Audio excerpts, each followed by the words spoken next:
আলাইকুম। আজ শুরু করছি তোমাদের অনলাইন এইচএসসি ক্লাস। আমি এস এম তাজুল ইসলাম, সহকারী অধ্যাপক, প্রাণীবিদ্যা বিভাগ, রাজশাহী কলেজ, রাজশাহী।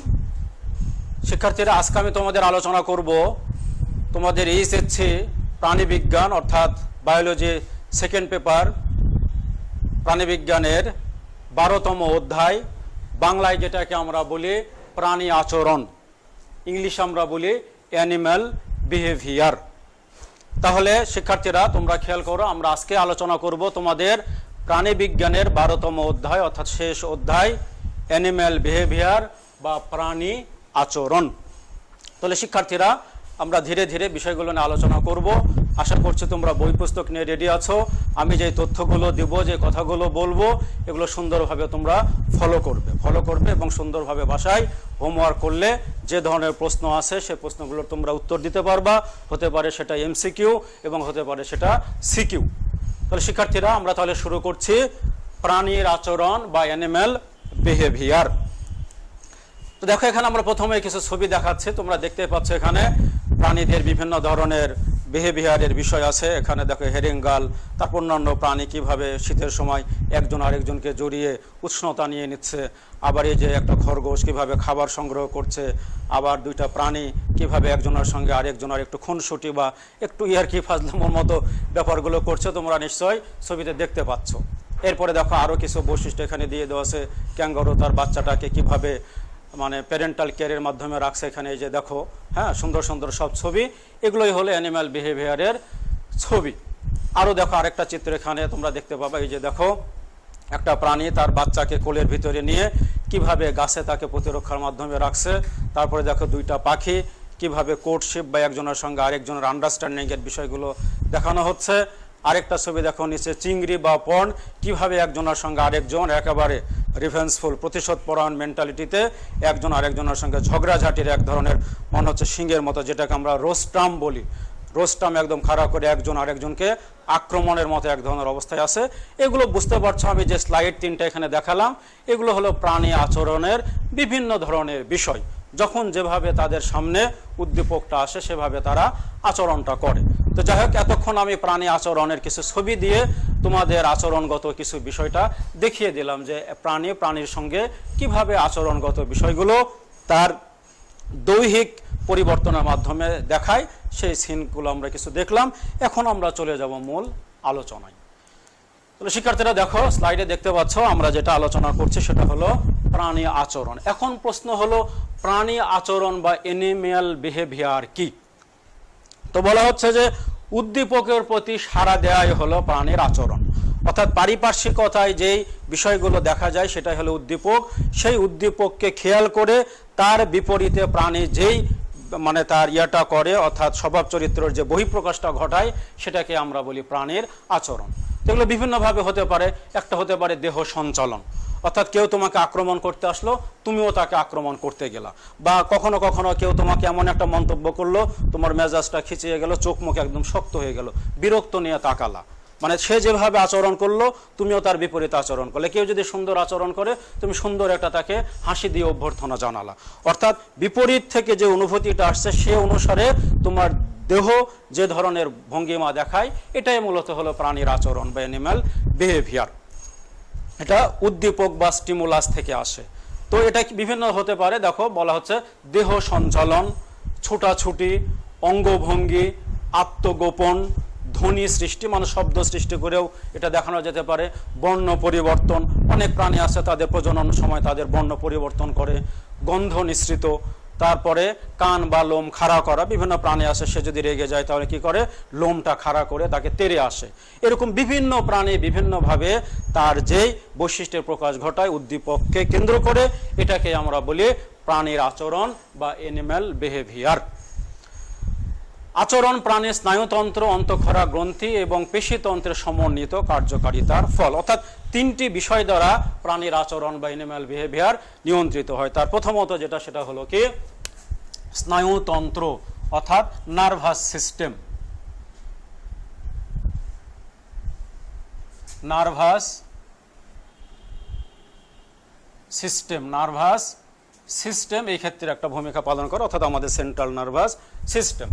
2 নম্বরে যে বিষয় দ্বারা এগুলো নিয়ন্ত্রিত হয় সেগুলো হলো কি অন্তঃক্ষরা গ্রন্থি বা এন্ডোক্রাইন সিস্টেম, এন্ডোক্রাইন সিস্টেম, অন্তঃক্ষরা গ্রন্থি দ্বারা, অর্থাৎ হরমোনাল ব্যাপার এগুলো। এরপরে দেখো সেটা হলো কি পেশিতন্ত্র, অর্থাৎ মাসকুলার সিস্টেম,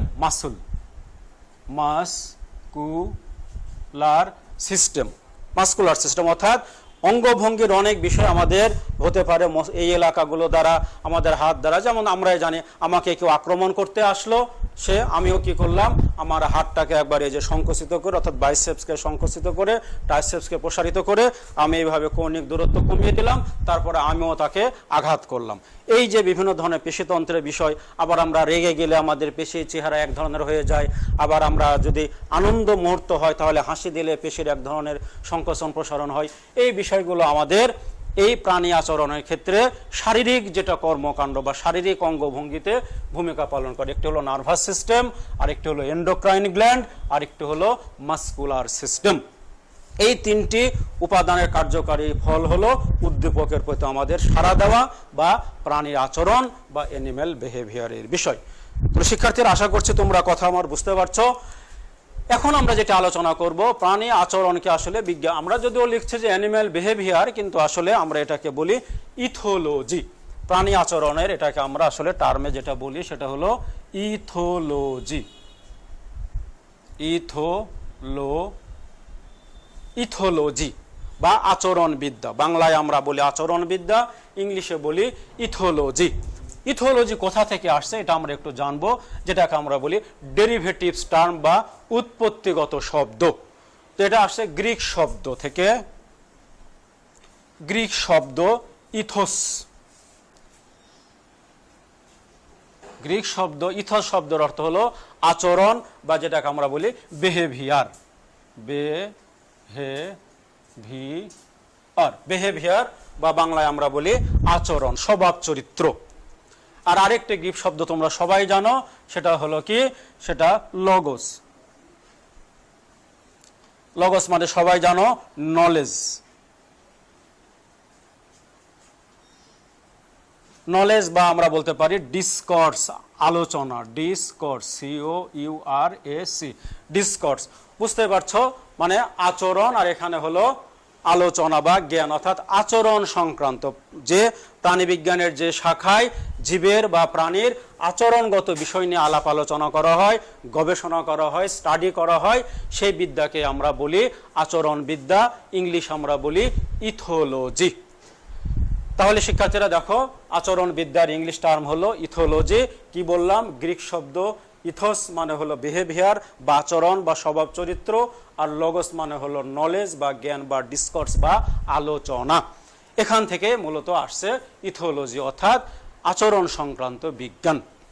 ইংলিশ আমরা সাধারণত বলি ethology is the scientific study of animal behaviour, অর্থাৎ প্রাণীদের আচরণগত বৈজ্ঞানিক যে গবেষণা, বৈজ্ঞানিক যে পড়ালেখা, সেটাকে আমরা বলে থাকি ইথোলজি। এখন শিক্ষার্থীরা, আমরা যেটি জানবো তোমাদের সিলেবাস অনুসারে, প্রাণী আচরণের প্রকৃতি, the nature of behaviour. The nature of behaviour.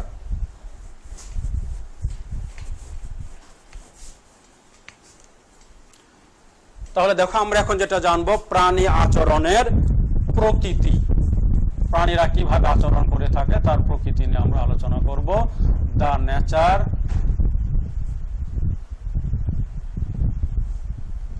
of animal behavior.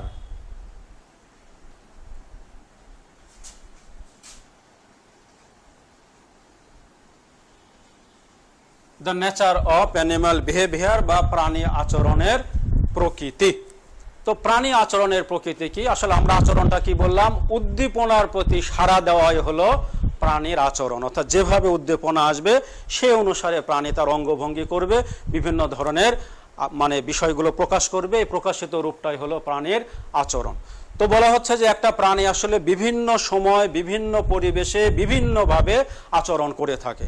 এক এক উদ্দীপনা তার কাছে এক একভাবে আসে, তার নার্ভাস সিস্টেম, তার এন্ডোক্রাইন গ্ল্যান্ড এবং তার মাসকুলার সিস্টেম এক এক সময় এক একভাবে সাড়া দেয়।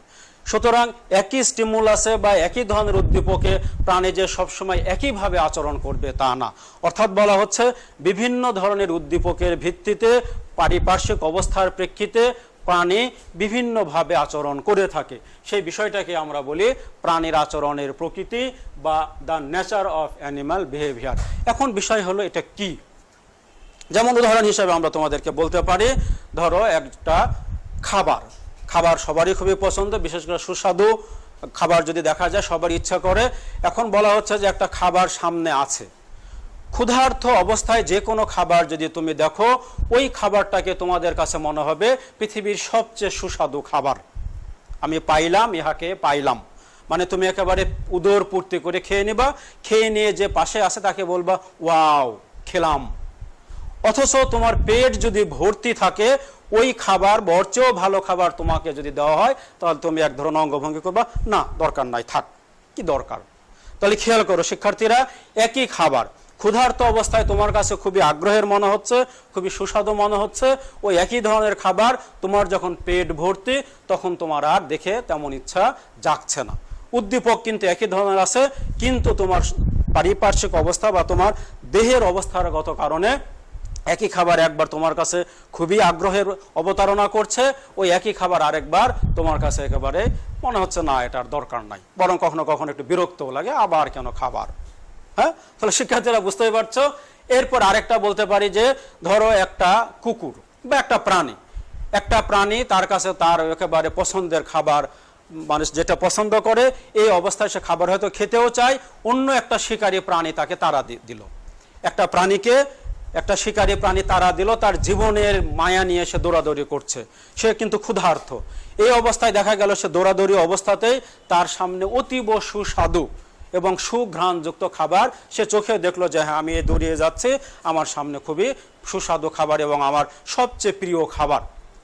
কিন্তু ওই প্রাণী ওই দৌড়ানো অবস্থায় ওই খাবার কিন্তু খাবে না, কারণ এখন তার জান বাঁচানো নিয়ে তার টানাটানি।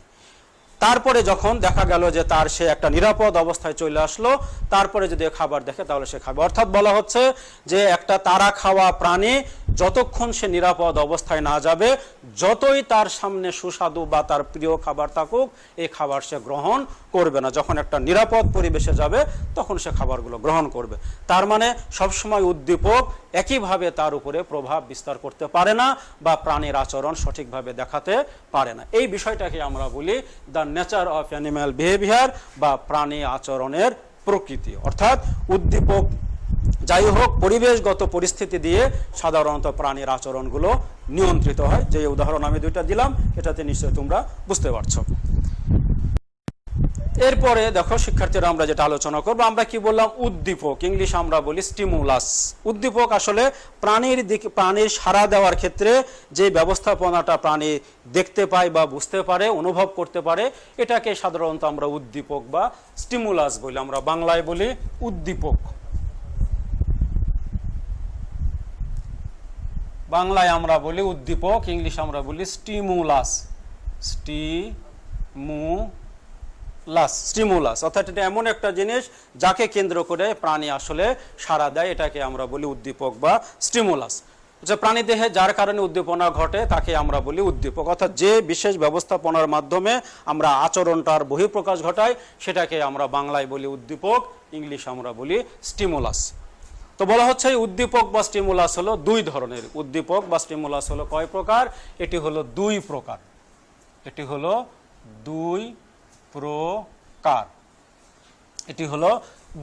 There are two type of stimulus in animal behavior. তাহলে দেখো শিক্ষার্থীরা, আমরা বলি প্রথমত হলো বাহ্যিক উদ্দীপক। তাহলে আমরা একটু লিখেই দিই, তারপর আলোচনা করি। প্রথমত হলো বাহ্যিক উদ্দীপক, যেটাকে আমরা বলি এক্সটার্নাল স্টিমুলাস।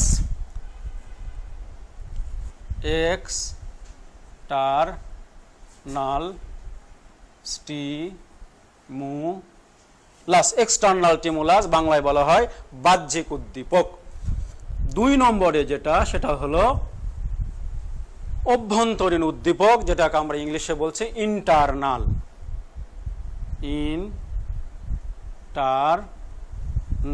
স্টিমুলাস। তাহলে শিক্ষার্থীরা খেয়াল করো, উদ্দীপক দুই ধরনের, একটি হলো বাহ্যিক উদ্দীপক বা এক্সটার্নাল স্টিমুলাস, আর আরেকটি হলো অভ্যন্তরীণ উদ্দীপক বা ইন্টারনাল স্টিমুলাস। তো বাহ্যিক উদ্দীপক কি বুঝতেই পারছো, বাহ্যিক বিভিন্ন পরিবেশগত কারণে প্রাণী যে আচরণ করে সেটাকে আমরা বলি বাহ্যিক উদ্দীপক। এটা বিভিন্ন ধরনের হতে পারে, তার মধ্যে একটা হতে পারে তাপ, আলো, শব্দ, রাসায়নিক দ্রব্য। হ্যাঁ, কি বললাম, তাপ হতে পারে, আলো হতে পারে, শব্দ হতে পারে, রাসায়নিক দ্রব্য হতে পারে এবং দর্শন অনুভূতিও হতে পারে। এগুলো হলো বাহ্যিক উদ্দীপক। আর ইন্টারনাল উদ্দীপক শরীরের অভ্যন্তরীণ বিষয় ব্যবস্থাপনা, শরীরের বিভিন্ন অঙ্গ প্রত্যঙ্গ অভ্যন্তরীণভাবে বিভিন্ন অনুভূতি প্রকাশ করে যে সিস্টেমে, সেটাকে আমরা বলি ইন্টারনাল উদ্দীপক। এগুলো হতে পারে ক্ষুধা, বাইরে থেকে বোঝা যায় না, বিশেষ একটা রাসায়নিক অনুভূতির মাধ্যমে এটা আমরা বুঝি। পিপাসা, পেশির সংকোচন, পেশি সংকুচিত হলো, এই যে বাইসেপ সংকুচিত হলো, ট্রাইসেপস প্রসারিত হলো, বা ট্রাইসেপস সংকুচিত হলো, বাইসেপস প্রসারিত হলো, আমরা বুঝলাম না। এছাড়া এই যে আমাদের উরুর এখানে যেটা আছে এটাকে আমরা বলি কোয়াড্রিসেপস ফিমোরালিস, আর পেছনের দিকে যেটা আছে সেটাকে আমরা বলি কি হ্যামস্ট্রিং। এই যে আমরা চলাফেরার সময় হ্যামস্ট্রিং একবার সংকুচিত হয়, কোয়াড্রিসেপস প্রসারিত হয়, আবার কোয়াড্রিসেপস সংকুচিত হয়, হ্যামস্ট্রিং প্রসারিত হয়। এটা কিন্তু আমরা বুঝতে পারি না, কিন্তু আমরা ঠিকই সংকোচন প্রসারণের মাধ্যমে কৌণিক দূরত্ব একবার কমাই একবার বাড়াই, এইভাবে এক জায়গা থেকে আরেকটা জায়গায় চলাচল করি বা লোকোমোশন করি, বা এই যে আমরা মুভমেন্ট করি। তো যেগুলো আমরা দেখতে পাই না, বুঝতে পারি না, কিন্তু কার্যকারিতা আছে, এটাকে আমরা বলি ইন্টারনাল স্টিমুলাস বা অভ্যন্তরীণ উদ্দীপক।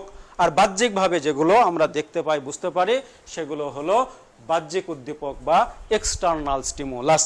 তো এইগুলো কিভাবে কাজ করে, কে কোনটার উপরে শারীরিক প্রভাব কিভাবে বিস্তার করে, সেই নিয়ে শিক্ষার্থীরা আমরা একটু কথা বলবো। প্রথমত আমরা যেটা আলোচনা করব, শব্দ উদ্দীপক। এক্সটার্নাল স্টিমুলাসের প্রথমত আমরা যেটা আলোচনা করব, এক নম্বরে আমরা বলতে পারি এভাবে শব্দ উদ্দীপক। শব্দ উদ্দীপক বা সাউন্ড স্টিমুলাস, শব্দ উদ্দীপক বা সাউন্ড স্টিমুলাস। তো শব্দ উদ্দীপক বলা হচ্ছে যে প্রাণী বিভিন্নভাবে শব্দ করে এক প্রাণী আরেক প্রাণীকে তার বিভিন্ন ধরনের আচরণগত বহিঃপ্রকাশ ঘটিয়ে থাকে।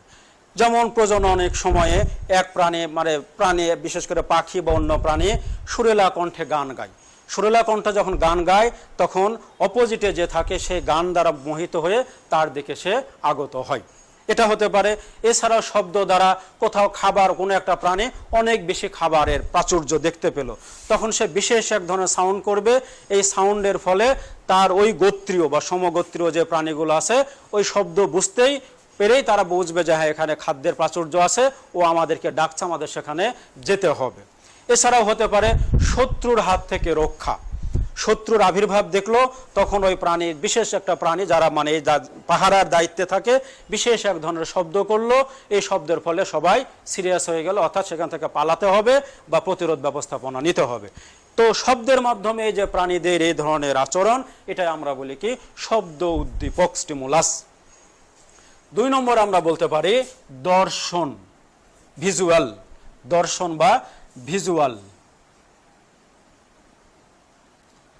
দর্শন উদ্দীপক বা ভিজুয়াল স্টিমুলাস। তো দর্শন উদ্দীপক কি? দর্শন উদ্দীপক বলা হচ্ছে যে ধরনের প্রাণীরা সাধারণত দেখতে পায়, দেখতে পাওয়ার মাধ্যমে এই বিষয়গুলো এরা সংঘটিত হয়। তো আমরা যারা সাধারণ প্রাণী, আমরা যে চোখ দিয়ে দেখতে পাচ্ছি একটা সুনির্দিষ্ট রেঞ্জ পর্যন্ত আমরা দেখতে পাই, এবং সেক্ষেত্রে আমরা কি করব সে সিদ্ধান্ত নিতে পারি। কিন্তু অনেক প্রাণী আছে যে প্রাণীগুলো আমাদের এই সাধারণ দৃষ্টি সীমার মধ্যে তারা দেখতে পায় না, তাদের কোন পদ্ধতির মাধ্যমে দেখতে পায়? আমরা বলি অবলোহিত তরঙ্গ বা ইনফ্রারেড তরঙ্গের মাধ্যমে তারা দেখতে পায়, এবং এই দেখার মাধ্যমে তারা প্রাণীর শিকার করার বলো বা প্রাণীর হাত থেকে রক্ষা পাওয়ার কর্মকাণ্ড করতে পারে। যেমন রাতের বেলার যে প্রাণী, সেই প্রাণীগুলো নেশাচর যারা প্রাণী তারা এই কর্মকাণ্ড করে থাকে। আবার আমরা বলতে পারি মরুভূমিতে বিশেষ কিছু বিষধর সাপ থাকে, যারা নেশাচর সাপ, এই নেশাচর সাপগুলো সাধারণত এই যে ইনফ্রারেড যে তরঙ্গ, এই তরঙ্গের মাধ্যমে মরুভূমিতে যেই হট ব্লাডেড অ্যানিম্যাল বা উষ্ণ শোণিত প্রাণী বা উষ্ণ রক্ত বিশিষ্ট প্রাণী, সে প্রাণীগুলোকে শিকার করে থাকে এই দর্শন উদ্দীপকের মাধ্যমে বা ভিজুয়াল স্টিমুলাসের মাধ্যমে। এরপরে শিক্ষার্থীরা খেয়াল করো, স্পর্শ, স্পর্শ উদ্দীপক, স্পর্শ উদ্দীপক। তো স্পর্শ উদ্দীপক এটা কি? এটা বলা হচ্ছে স্পর্শের মাধ্যমে একটা প্রাণী আরেকটা প্রাণীর স্বাভাবিক আচরণ বা পরিবেশগত অবস্থা বা একজনের সঙ্গে আরেকজন কিভাবে কি করবে বা তার খাদ্য গ্রহণ এবং বিপদের হাত থেকে রক্ষা, এ কর্মকাণ্ড করে থাকে। বিশেষ করে তোমরা জানো অ্যান্টিটার জাতীয় কিছু প্রাণী আছে, অর্থাৎ পিঁপড়াভুক, পিঁপড়াভুক প্রাণী আছে। এছাড়াও এক বিশেষ একটা স্তন্যপায়ী প্রাণী আছে, তোমরা সবাই এটাকে চেনো, রাতের বেলা অনেক সময় দেখা যায়, তার নাম হলো কি? চিকা। চিকা একটু গন্ধযুক্ত প্রাণী, সবার বাড়িতেই থাকে, রাতের বেলা ঘুরে বেড়ায়, আলো জ্বালালে পালিয়ে চলে যায় এবং এদের দেহ কিন্তু খুবই ফ্লেক্সিবল। দেখবা দরজার নিচে সামান্য একটু ফাঁক, ওই ফাঁক দিয়ে চিঁচু শব্দ করে চলে যায়। হ্যাঁ, তোমরা অনেকে জানো। এবং একটু দুর্গন্ধযুক্ত প্রাণী, চিকা বলা হয়, সুসা বলা হয়। এই চিকা, এই চিকা নামক যে প্রাণী, এই প্রাণীর মাথার সামনের দিকে লম্বা প্রসারিত একটা জায়গা আছে। এটাকে আমরা সাধারণত বাংলায় বলি তুণ্ড, ইংলিশ আমরা বলি স্নাউট। বাংলায় কি বলা হয়? তুণ্ড, আর ইংলিশ আমরা বলি স্নাউট, SNOUT, স্নাউট বা তুণ্ড। তো ওই চিকার স্নাউট বা তুণ্ড অর্থাৎ লম্বা প্রসারিত একটা অংশ, মুখের সামনে ঠোঁটটা প্রসারিত হয়ে গেছে, ওই তুণ্ড বা স্নাউটের ওখানে ছোট ছোট হেয়ার থাকে, অর্থাৎ ছোট ছোট লোম থাকে, লোম। এই লোমের স্পর্শের মাধ্যমে এরা সুন্দর বুঝতে পারে যে খাবারটা ওখানে আছে কি নাই, বা যে ধরনের খাবার আছে এই খাবারগুলোকে আমি খেতে পারবো কিনা, অর্থাৎ আমার জন্য সহনশীল কিনা এই খাবার। সুন্দর একটা সিস্টেম। এছাড়াও তোমরা জানো মৌমাছি, মৌমাছিতে যে কর্মী মৌমাছি, এরা প্রথম যে মৌমাছির ডিম ফুটে বা লার্ভা থেকে যেটা বের হয়, এই মাছিরও দেহে এক ধরনের ছোট ছোট রোম বা বিভিন্ন ধরনের ব্রিসল থাকে। এই রোম দ্বারা ওরা কর্মী মাছিকে স্পর্শ করে বুঝিয়ে দেয় যখন আমাদের খাবার প্রয়োজন, আমাদেরকে খাবার দাও। ওই স্পর্শের অনুভূতি বুঝতে পেরে কর্মী মৌমাছি তখন ওই মাছিকা, ছোট মাছি যেটা তার চাকের ভিতরে বা চেম্বারের ভিতরে থাকে, তাকে খাবার দেয়। সুন্দর সিস্টেম। একটা হলো চিকার ক্ষেত্রে, আরেকটা হলো মৌমাছির ক্ষেত্রে। এরপর আমরা যেটা আলোচনা করব সেটা হলো তাপমাত্রা।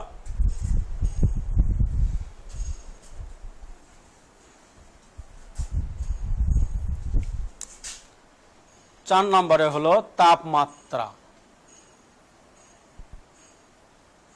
তাপমাত্রা উদ্দীপক। তো তাপমাত্রা এটা আমরা সবাই বুঝি যে তাপমাত্রা বিভিন্ন পরিবেশে বিভিন্নভাবে প্রাণীকে উদ্দীপনার ব্যবস্থা করে থাকে, অর্থাৎ তাপ বেশি হলে প্রাণীর এক ধরনের আচরণ, তাপ কম হলে প্রাণীর আরেক ধরনের আচরণ। এটা আমরা উন্নত প্রাণী, আমাদের শীতকাল এবং আমার গরমকাল, অর্থাৎ আমাদের যে 6টি ঋতু আছে, এখানে বিভিন্ন পরিবেশে আমাদের জীবনযাপন, চালচলন, আচার আচরণ। শুধু এটা আমরা উন্নত প্রাণী, আমরা তো অনেক সুন্দরভাবে ম্যানেজ করতে পারি। যারা অনুন্নত প্রাণী তারাও পরিবেশের তাপমাত্রায় কখন কোন জায়গায় কিভাবে তাকে আচরণ করতে হবে, কখন তার ফিজিওলজিক্যাল অ্যাক্টিভিটিস বাড়াতে হবে, কখন তার অ্যাক্টিভিটিস কমাতে হবে, অর্থাৎ শরীরের যেটা মেটাবলিজম বা বিপাক বা মেটাবলিজম, এই বিপাক বা মেটাবলিজম কোন ধরনের তাপমাত্রায় কমাতে হবে, বাড়াতে হবে, এই বিষয়গুলো কিন্তু সুন্দরভাবে নিয়ন্ত্রিত হয়। আর এটাকে আমরা বলি তাপমাত্রার উদ্দীপক বা টেম্পারেচার জাতীয় স্টিমুলাস। এরপরে শিক্ষার্থীরা আমরা যেটা আলোচনা করব সর্বশেষ, সেটি হলো কি রাসায়নিক উদ্দীপক বা কেমিক্যাল স্টিমুলাস, রাসায়নিক উদ্দীপক।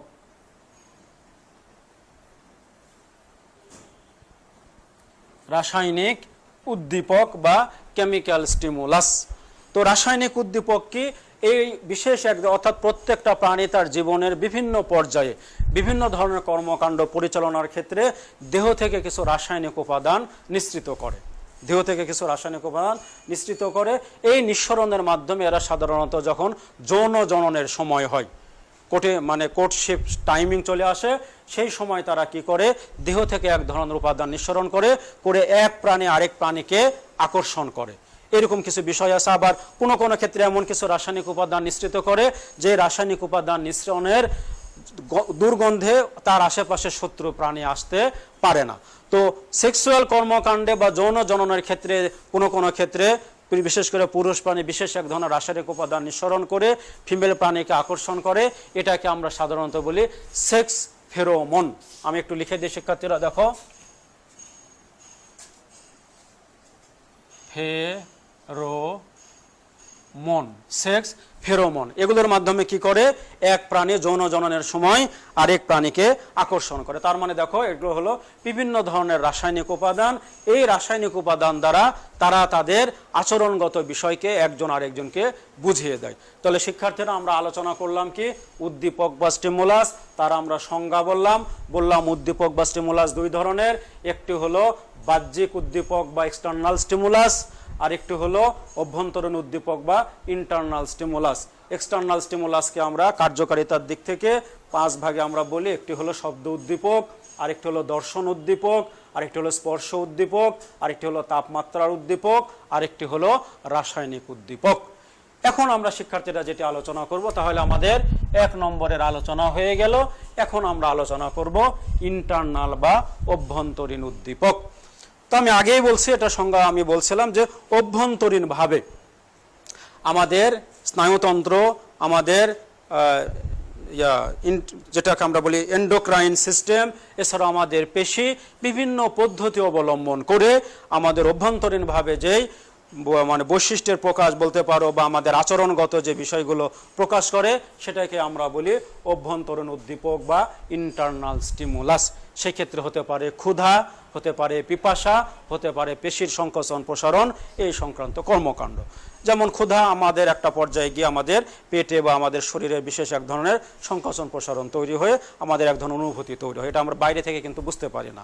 আবার পিপাসা অনেক সময় কি হয়, কিডনিতে পানির অভাব বা শরীরের অন্যান্য জায়গায় পানির অভাব যখন হয়ে যায় তখন আমাদের গলার এই জায়গাটা ভিতর থেকে শুকিয়ে যায়, তখন আমরা বুঝতে পারি উই নিড ওয়াটার, আমাদের পানির দরকার, তখন আমরা পানি খাই। যার যেভাবে প্রয়োজন সেভাবে আমরা পানি খেয়ে স্বাভাবিকতা নিয়ে আসি। এছাড়া পেশির সংকোচন আমি বললাম, যখন আমাকে যেভাবে প্রয়োজন অর্থাৎ সামনে কিভাবে পরিবেশটা আছে সে অনুসারে আমরা কখনো হেঁটে কখনো দৌড়িয়ে, এছাড়াও সবসময় যে বাইরেভাবে তা না, আমাদের যেমন কি আছে, আমাদের রক্তনালী আছে তার সংকোচন প্রসারণ, আমাদের পাকস্থলী আছে তার পেরিস্টালসিস বা সংকোচন প্রসারণ, আমাদের ক্ষুদ্রান্ত আছে তার সংকোচন বা প্রসারণ, তারপর আমাদের ইউরিনারি ব্লাডার তার সংকোচন বা প্রসারণ, মা যখন সন্তান ধারণ করে তার ইউটেরাস বা জরায়ুর সংকোচন প্রসারণ, এই যে বিষয়গুলো, এই বিষয়গুলো অভ্যন্তরীণ উদ্দীপকের মাধ্যমে সংঘটিত হয়। তাহলে শিক্ষার্থীরা আমরা উদ্দীপক কাকে বলে, উদ্দীপকের প্রকারভেদ এবং সে সংক্রান্ত যত তথ্য ছিল সুন্দরভাবে সবকিছু বললাম। আশা করছি তোমরা সবকিছু বুঝতে পারছো। ওকে, তাহলে আমরা পরবর্তী আলোচনায় চলে যাই। এখন আমরা আলোচনা করব উদ্দীপনার সঙ্গে আরেকটা গুরুত্বপূর্ণ বিষয় অ্যানিম্যাল বিহেভিয়ার চ্যাপ্টারে আছে, সেটা হলো সংবেদন বা সেন্সেশন। সংবেদন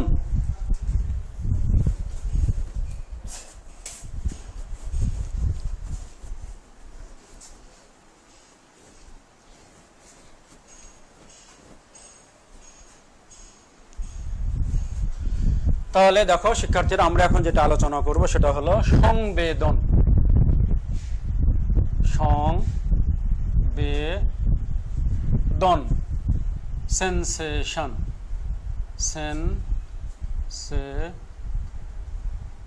সংবেদন বা সেন্সেশন। তো সংবেদন বলা হচ্ছে এটা বিষয় হলো একটা অনুভূতি যার উৎস হলো উদ্দীপক, অর্থাৎ উদ্দীপককে কেন্দ্র করে বিশেষ ধরনের অনুভূতি যে প্রধান, এই অনুভূতির প্রকাশটাকে আমরা বা অনুভূতি পাওয়ার যে বিষয়টা সেটাকে আমরা বলি সংবেদন বা সেন্সেশন। হ্যাঁ, আমরা অনেক সময় বলি না যে সে খুব সংবেদনশীল, অর্থাৎ একই ধরনের আচরণে একটা দুঃসংবাদ পেল একটা পরিবারের 2-3 জন সদস্য, একজন একেবারে দুঃসংবাদ পেয়েই কান্নাকাটি করে মূর্ছা গেল, আর একজন বিষয়টাকে স্বাভাবিকভাবে নিল। এই যে একই সংবাদে যে তার ভিতরে যে অনুভূতি প্রবণতা, এই অনুভূতির প্রবণতার বিষয়টাকে আমরা বলি সংবেদন বা সেন্সেশন। এটাও বিভিন্ন ধরনের হতে পারে, সেটা নিয়ে আমরা এখন আলোচনা করব। অর্থাৎ উদ্দীপক তার কাছে আসলো, উদ্দীপকের ভিত্তিতে তার ভিতরে যে অনুভূতি প্রবণতা তৈরি হলো, এই বিষয়টাকে আমরা বাংলায় বলি সংবেদন, ইংলিশে আমরা বলি সেন্সেশন। এই সংবেদন বা সেন্সেশন সাধারণত কয় প্রকারের? 3 প্রকার। আমি একটু লিখে দিই শিক্ষার্থীরা, দেখো এটা হলো কয় প্রকার? 3 প্রকার। এটি হলো 3 প্রকার। তো আমরা একটু করে আলোচনা করি। প্রথমে হলো ইন্দ্রিয় সংবেদন। প্রথমে হলো ইন্দ্রিয় সংবেদন বা সেন্সরি ধরনের যে সংবেদন, হ্যাঁ, মানে সংবেদী অঙ্গের যে কর্মকাণ্ডগুলো আছে, অর্থাৎ সংবেদী অঙ্গ দ্বারা যেই সংবেদনগুলো তৈরি হয়, এটাই হলো ইন্দ্রিয় সংবেদন। তাহলে আমরা লিখি, দেখো, ইন্দ্রিয় সংবেদন। ইন্দ্রিয় সংবেদন অর্থাৎ আমাদের যে বিভিন্ন ধরনের সেন্সিটিভ অর্গান বা সংবেদী অঙ্গ আছে, এই সেন্সিটিভ অর্গান বা সংবেদী অঙ্গের মাধ্যমে আমরা যেই অনুভূতিটা পেয়ে থাকি বা সংবেদন পেয়ে থাকি, এটাকে আমরা বলি ইন্দ্রিয় সংবেদন। যেমন ধরো আমাদের কি আছে, আমাদের হেয়ার হতে পারে, তারপর আমাদের কি হতে পারে, নাক, আমাদের কান, আমাদের চোখ, হ্যাঁ, এই যে আমাদের এই বিষয়গুলো আছে। এছাড়া আমাদের জিহ্বা, তারপরে আমাদের ঘ্রাণের যে নাকের বিষয়গুলো বলে, এইগুলো বিষয়। অর্থাৎ তোমরা জানো আমরা বলি পঞ্চ ইন্দ্রিয়, হ্যাঁ, এই যে পঞ্চ ইন্দ্রিয়, এগুলোর মাধ্যমে আমরা যে অনুভূতিগুলো পেয়ে থাকি বা সংবেদন পেয়ে থাকি, এগুলোই হলো সংবেদন অঙ্গ বা ইন্দ্রিয় সংবেদন। তো এগুলোর ভিতরে বললাম কি, চোখ হতে পারে, নাক হতে পারে, কান হতে পারে, এছাড়া আমাদের ত্বক হতে পারে, অনেক সময় হেয়ার বা চুলের অংশগুলো হতে পারে। আবার আমাদের জিহ্বা, এগুলো স্বাদের যে ক্ষেত্রে যে আমাদের টেস্ট বার্ড আছে, এগুলো হতে পারে। এগুলো হলো কি ইন্দ্রিয় সংবেদন।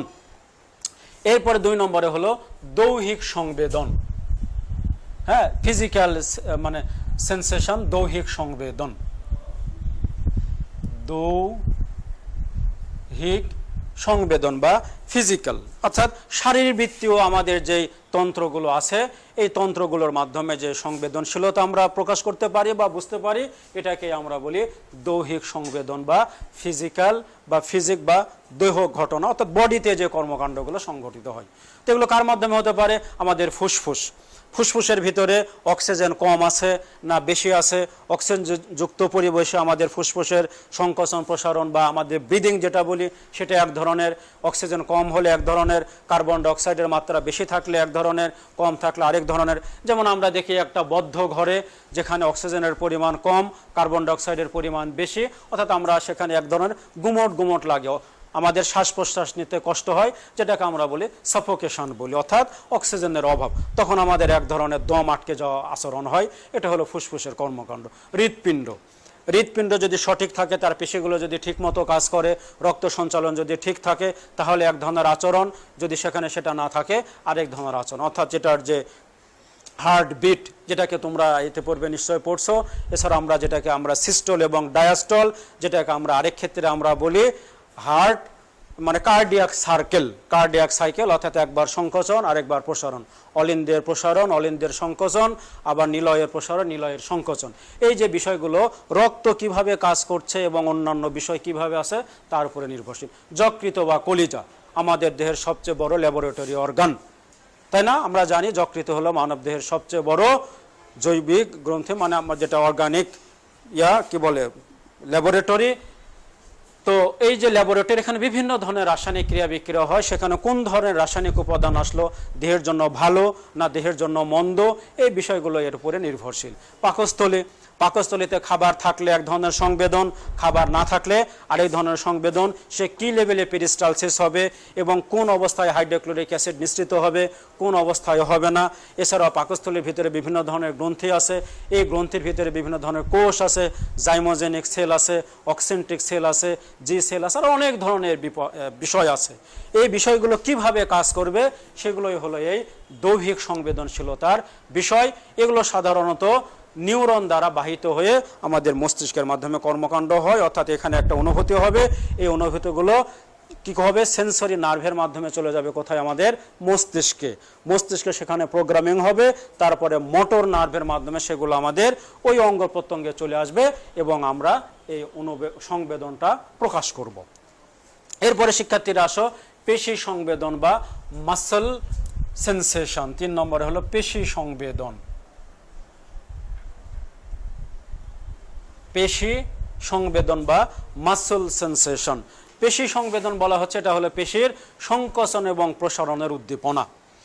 যখন যে পরিবেশে তোমাকে মানে ধীরে দৌড়াতে হবে না জোরে দৌড়াতে হবে, বা তুমি স্বাভাবিক থাকবা, যে ধরনের অনুভূতি সামনে উদ্দীপনা আসবে, অর্থাৎ স্টিমুলাস বা উদ্দীপক যেভাবে আসবে, সে অনুসারে তোমার যে দেহের অঙ্গভঙ্গি, দেহের চলাফেরা, এই বিষয়টাকে আমরা বলি পেশি সংবেদন। অর্থাৎ পেশির সংকোচন প্রসারণের ফলে সৃষ্ট উদ্দীপনা, যা নিউরন দ্বারা বাহিত হয়ে মস্তিষ্কে পৌঁছে সংবেদন সৃষ্টি করে। এগুলো বিভিন্ন ধরনের পারিপার্শ্বিকতা দ্বারা নিয়ন্ত্রিত পেশির সংকোচন প্রসারণ সংক্রান্ত বিষয়।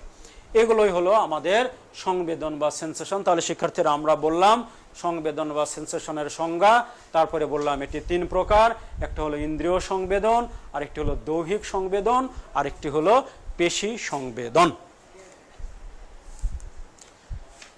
এখন আমরা যেটা আলোচনা করব সেটা হলো প্রাণীর আচরণের প্রকারভেদ। তো আচরণ আমরা আগেই বলছি, প্রাণীর আচরণ কাকে বলা হয়? আমরা বলছিলাম যে উদ্দীপকের প্রতি প্রাণীর সাড়া দেওয়াটাকে বলা হয় প্রাণীর আচরণ। এই আচরণ হলো 2 প্রকারের, একটি হলো সহজাত আচরণ বা ইনেট বিহেভিয়ার, আর একটি হলো শিক্ষালব্ধ বা যেটাকে আমরা বলি লার্নিং বিহেভিয়ার বা শিখন আচরণ। তাহলে দেখো আমরা একটু লিখি।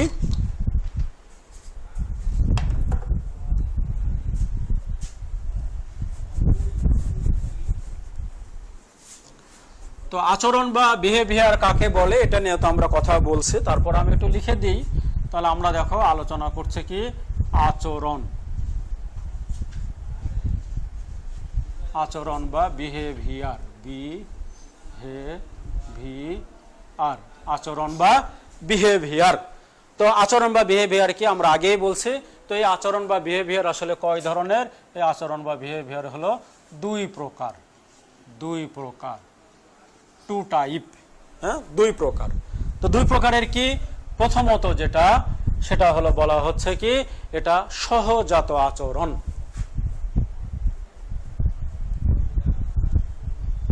সহজাত আচরণ। ইংলিশে আমরা বলি এটাকে ইনেটও বলা হয়, ইনবর্নও বলা হয়। তো আমরা ইনেটটাই লিখি, innate,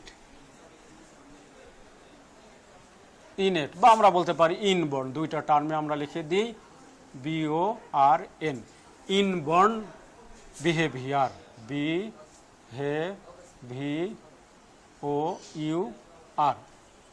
innate or inborn behaviour, বাংলায় আমরা বলি সহজাত আচরণ অর্থাৎ জন্মগত আচরণ। 2 নম্বরে যেটা সেটা হলো শিক্ষালব্ধ আচরণ বা শিখন আচরণ, অভিজ্ঞতা এবং ট্রেনিং এর মাধ্যমে যেটা আছে শিক্ষণ, শিক্ষণ আচরণ। ইংলিশ আমরা বলি learning behaviour, LEARNING, learning behaviour. তাহলে প্রিয় শিক্ষার্থীরা একটু খেয়াল করো, তাহলে আচরণ বা বিহেভিয়ার কয় ধরনের? 2 ধরনের। একটি হলো সহজাত আচরণ বা ইনেট বা ইনবর্ন বিহেভিয়ার, আর একটি হলো শিক্ষণ আচরণ বা লার্নিং বিহেভিয়ার। এখন আমরা জানবো এটার সংজ্ঞা বা ডেফিনেশন। তো সহজাত আচরণ বুঝতে পারছো, জন্মগতভাবে আমরা মায়ের দেহ থেকে চলে আসি। মায়ের আমরা কোথায় থাকি? মায়ের অমরা বা প্লেসেন্টার ভিতরে থাকি।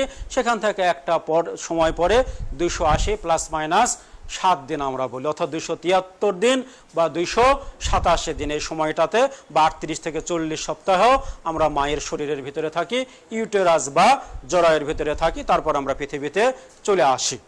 পৃথিবীতে যে চলে আসলাম, অঙ্গা করলাম, হ্যাঁ পৃথিবীতে আসলাম।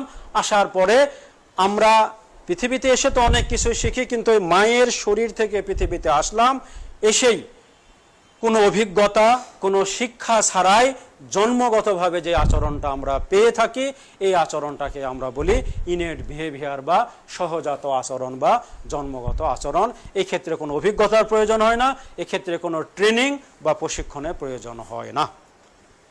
এরপরে আমরা শিক্ষার্থীরা আলোচনা করব 2 নম্বরে শিক্ষণ আচরণ বা লার্নিং বিহেভিয়ার।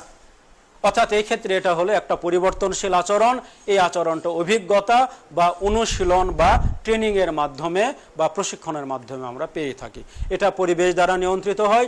যে প্রাণী যে পরিবেশে অবস্থান করে ওই পরিবেশ দ্বারা নিয়ন্ত্রিত হয়ে তার ভিতরে এই শিখন আচরণটা নির্ধারিত হয়। এটা প্রজাতি সুনির্দিষ্ট নয়, তবে সহজাত আচরণটা হলো প্রজাতি সুনির্দিষ্ট। তাহলে শিক্ষার্থীরা আমরা প্রথমে আচরণের সংজ্ঞা বললাম, যে উদ্দীপকের প্রতি প্রাণী যে সাড়া দেয় এটাকে বলা হয় আচরণ। আচরণ হলো প্রধানত 2 প্রকার, একটি হলো সহজাত আচরণ বা ইনেট অর ইনবর্ন বিহেভিয়ার, আর একটি হলো শিক্ষণ আচরণ বা লার্নিং বিহেভিয়ার। জন্মগতভাবে যে আচরণটা পায় প্রাণী সেটা হলো সহজাত আচরণ, আর জন্মের পরে প্রাণী সাধারণত অভিজ্ঞতা বা অনুশীলন বা ট্রেনিং বা প্রশিক্ষণের মাধ্যমে যে আচরণটা পেয়ে থাকে সেটাকে আমরা বলি শিক্ষণ আচরণ, বা ওইটা যেটা আমরা বললাম সহজাত আচরণ, এটা প্রাণীর সুনির্দিষ্ট আচরণ, জন্ম থেকে জন্ম সুনির্দিষ্ট, আর শিখন আচরণ বিভিন্ন পরিবেশ দ্বারা নিয়ন্ত্রিত হয়ে প্রজাতি অনির্দিষ্ট, অর্থাৎ সব প্রজাতি যে একইভাবে হবে তা না, পরিবেশ দ্বারা এটা নিয়ন্ত্রিত। তাহলে শিক্ষার্থীরা আমরা এ পর্যন্ত আলোচনা করলাম। এরপরে আমাদের যে আলোচনা বিষয় আমরা দুই প্রকারের সর্বশেষ আলোচনা করলাম। এরপরে সহজাত আচরণ, শিখন আচরণ সহ এই অধ্যায়ের আরও অনেক তথ্য আছে, সেই তথ্যগুলো আমরা তোমাদেরকে পরে আরও আলোচনা করব, 10 পর্যন্ত না। তো আমাদের আরও সময় আছে, আমি আরেকটু আলোচনা করি, যেহেতু আমাদের 11টা 10 পর্যন্ত ক্লাস, আরেকটু আলোচনা করা যায়। তো শিক্ষার্থীরা দেখো আমরা আরেকটু আলোচনা করি সহজাত আচরণ। তো সহজাত আচরণের সংজ্ঞা আমরা আগেই বলে দিয়েছি, এখন আমরা আলোচনা করব সহজাত আচরণের বৈশিষ্ট্য। সহজাত আচরণের বৈশিষ্ট্য, ক্যারেক্টারিস্টিক্স অফ ইনেট বিহেভিয়ার। তাহলে আমরা একটু লিখে দিই, দেখো সহজাত আচরণের বৈশিষ্ট্য,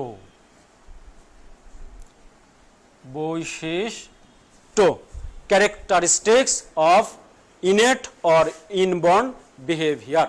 সহজাত আচরণের কি বৈশিষ্ট্য হতে পারে সেই বিষয় না আমরা এখন একটু কথা বলবো। তো সহজাত আচরণের প্রথমত যে আমি শুরুতে একটু ধারণা দিয়েছি সংজ্ঞার মধ্যেই, আবার আমি একটু বলি, এটি বংশগত ও জিন নিয়ন্ত্রিত, অর্থাৎ এটা জেনেটিক্স দ্বারা নিয়ন্ত্রিত হয়। এর আগে আমি তোমাদেরকে জেনেটিক্স পড়াইছি, সেখানে কিভাবে বংশ থেকে বংশে, পিতামাতা থেকে সন্তান সন্ততিতে বৈশিষ্ট্যের স্থানান্তর হয় ডিএনএর দ্বারা, সে বিষয় নিয়ে আমি অনেক কথা বলছিলাম 11তম অধ্যায়ে। তো সেটাই বলেছে এটি বংশগত ও জিন নিয়ন্ত্রিত, অর্থাৎ এক জেনারেশন থেকে আরেক জেনারেশনে এটা ধারাবাহিকভাবে স্থানান্তরিত হয়। 2 নম্বরে এটা জন্মগত হওয়া সত্ত্বেও উপযুক্ত সময়ে এর বিকাশ ঘটে, অর্থাৎ একটা প্রাণী পৃথিবীতে আবির্ভাব ঘটলো যখন তার বয়স অনুসারে, যখন তার যে বৈশিষ্ট্যর যেভাবে প্রকাশ সেভাবে তার প্রকাশ হবে। যেমন আমরা পৃথিবীতে জন্মগ্রহণ করার পরেই প্রাইমারি সেক্সুয়াল ক্যারেক্টারিস্টিক ছাড়া অন্য বৈশিষ্ট্য একটা মানে মেল এবং ফিমেল সন্তানের মোটামুটি একই, অর্থাৎ তাদের কণ্ঠ, তাদের আকার আকৃতি প্রায় কাছাকাছি। কিন্তু একটা পর্যায়ে গিয়ে আমাদের বাংলাদেশের পরিবেশে ছেলেদের ক্ষেত্রে সাধারণত দেখা যায় যে 10 থেকে 12 বা 11 থেকে 13 বছরের মধ্যে, এবং মেয়েদের ক্ষেত্রে 9, 10, 11 বছরের মধ্যে এক ধরনের হরমোনাল পরিবর্তন আসে, যেটাকে আমরা অ্যাডোলেসেন্ট বা বয়ঃসন্ধি বলি। এটা কিন্তু একটা সুনির্দিষ্ট লেভেলে আসে, অর্থাৎ জন্মের পরে না, যেভাবে যে দেশের যে পরিবেশ ওইভাবে এটা নিয়ন্ত্রিত হয়। এটা হলো সময়ের সাথে তাল মিলিয়ে তার বিকাশ। বংশ পরম্পরায় একইভাবে আত্মপ্রকাশ ঘটে, অর্থাৎ যে প্রাণীর যেভাবে বৈশিষ্ট্য প্রজাতিগত সেইভাবেই বৈশিষ্ট্য ঘটায়। অর্থাৎ যেমন আমরা বলতে পারি কুকুর যদি রেগে যায়, অন্য কুকুরকে দেখে সে যেভাবে তার রূঢ় আচরণ করে বা ঘেউ ঘেউ করে, মোটামুটি সব কুকুরের ক্ষেত্রে এই অবস্থা একই ধরনের। আবার সে যদি প্রভুর বশ্যতা স্বীকার করে, বশ্যতার তার বিশেষ এক ধরনের আচরণ আছে, মাথাটা নিচু করে খুবই সাবমিসিভভাবে থাকবে, ওটা দেখে বোঝা যায় এখন সে বশ্যতা স্বীকার করে আছে প্রভুর। এরকম এই আচরণ পূর্ব অভিজ্ঞতা বা জ্ঞান দ্বারা পরিচালিত হয় না, এটা আমি শুরুতেই বলে দিছি। অর্থাৎ এটা মায়ের দেহ থেকে আমরা জরায়ু থেকে বা অমরা থেকে যখন পৃথিবীতে আসছে, অমরা বিচ্ছিন্ন হয়ে তখন থেকেই আমরা এটা পেয়ে থাকি। এটা আমাদের পৃথিবীতে এসে কোনো শিক্ষার মাধ্যমে বা কারো কিছু দেখে এটা আমরা শিখে আসি না। এটি কোনো প্রজাতির সকল সদস্য একইভাবে প্রদর্শন করে, অর্থাৎ একটা প্রজাতির সকল, যেমন আমরা হলাম হোমো স্যাপিয়েন্স বা মানুষ, আমাদের যেই জন্মগত আচরণ প্রত্যেকটা মানুষের ক্ষেত্রে মোটামুটি একই ধরনের জন্মগত আচরণ, এটা বিশেষ কোনো পার্থক্য দেখা যায় না। এই আচরণ প্রাণীর বিভিন্ন জৈবিক প্রয়োজন মিটায়, অর্থাৎ প্রাণীর বিভিন্ন ধরনের জৈবিক আচরণ, বিশেষ করে তার হতে পারে প্রজনন, তার খাদ্য গ্রহণ, তার শ্বসন, এই জাতীয় যে বিষয়গুলো আছে, বা তার রেচন বা এক্সক্রেশন, এই সমস্ত ফিজিওলজিক্যাল অ্যাক্টিভিটিসের ক্ষেত্রে গুরুত্বপূর্ণ ভূমিকা পালন করে এই সহজাত আচরণ। তো শিক্ষার্থীরা, আমরা সহজাত আচরণের বৈশিষ্ট্য নিয়ে কথা বললাম। এখন আমরা যে বিষয়টা দেখব, এই সহজাত আচরণের বিভিন্ন ধরনের উদাহরণ, এক্সাম্পল অফ ইনেট বিহেভিয়ার। তো শিক্ষার্থীরা তোমরা দেখো স্লাইডে কিছু ছবি দেখতে পাচ্ছ, এখানে 3টা ছবি দেওয়া আছে। প্রথমত যে ছবি এটা দেখতে পাচ্ছ বাম দিকে, এটা হলো একটা ময়ূর। একটা ময়ূর সহজাত আচরণে কি করে, প্রথমত জন্মগ্রহণ করলো, আস্তে আস্তে সে বড় হলো এবং যখন তার কোর্টশিপ টাইম আসলো, অর্থাৎ তার জননের সময় আসলো বা ম্যাটিং টাইম আসলো, তখন সে কি করে সুন্দরভাবে তার পেখম তুলে দেয়, পেখম খুলে দেয়, দিয়ে সুন্দরভাবে তারা চলাফেরা করে এবং এইভাবে অন্য ময়ূরকে তারা আকর্ষণ করে এবং এটা তাদের শিখিয়ে দিতে হয় না। অর্থাৎ তার পূর্ববর্তী মানে কোনো তার মানে জেনারেশন যে তাকে শিখিয়ে দিছে তা না, প্রজননের সময় আসলে নিজের অজান্তেই তারা এই পেখমটা তুলে দেয়। এরপরে দেখো পাশে যেটা আছে পিঁপড়া, পিঁপড়া তাদের খাবারগুলো, অর্থাৎ যখন তাদের জন্য নেগেটিভ সিচুয়েশন, হয়তো অনেক বর্ষা, খাবার কিভাবে হবে বা শীতকালে তারা বের হতে পারবে না, বিভিন্নভাবে তারা কি করে খাবারগুলোকে সংগ্রহ করে আগেই তাদের নিরাপদ আশ্রয়ে রেখে দেয়। এটা কোনো শিখিয়ে দেওয়া আচরণ না, অর্থাৎ তাদের মানে পূর্ববর্তী জেনারেশন বা বয়োজ্যেষ্ঠ যারা, তারা এদেরকে শিখিয়ে দেয় না। এবং খাদ্যের প্রাচুর্য থাকলে তাদের এক ধরনের আচরণ, খাদ্যের প্রাচুর্য না থাকলে আরেক ধরনের আচরণ। এরপরে দেখো নিচে একটা প্রাণী দেওয়া আছে, এরা কি করছে, নিশ্চয় কোনো একটা প্রাণী এদের ভিতরে দূর থেকে কোনো একটা প্রাণীর আবির্ভাব বুঝতে পারছে যে এদের শত্রু, যার ফলে চেহারাতে দেখতে পাচ্ছ এক ধরনের আতঙ্কগ্রস্ত চেহারা নিয়ে প্রত্যেক দিকে কেমন একটা আতঙ্কভাবে তাকিয়ে আসে, অর্থাৎ কোন দিক থেকে প্রাণী এসে আমাদেরকে আক্রমণ করবে। একজন যদি দেখতে পায় বা বুঝতে পারে তাহলে বিশেষ একটি শব্দ প্রয়োগ বা বিশেষ কোনো আচরণের মাধ্যমে অন্যদেরকে বুঝিয়ে দিবে এবং সেখান থেকে তারা পালিয়ে যাবে।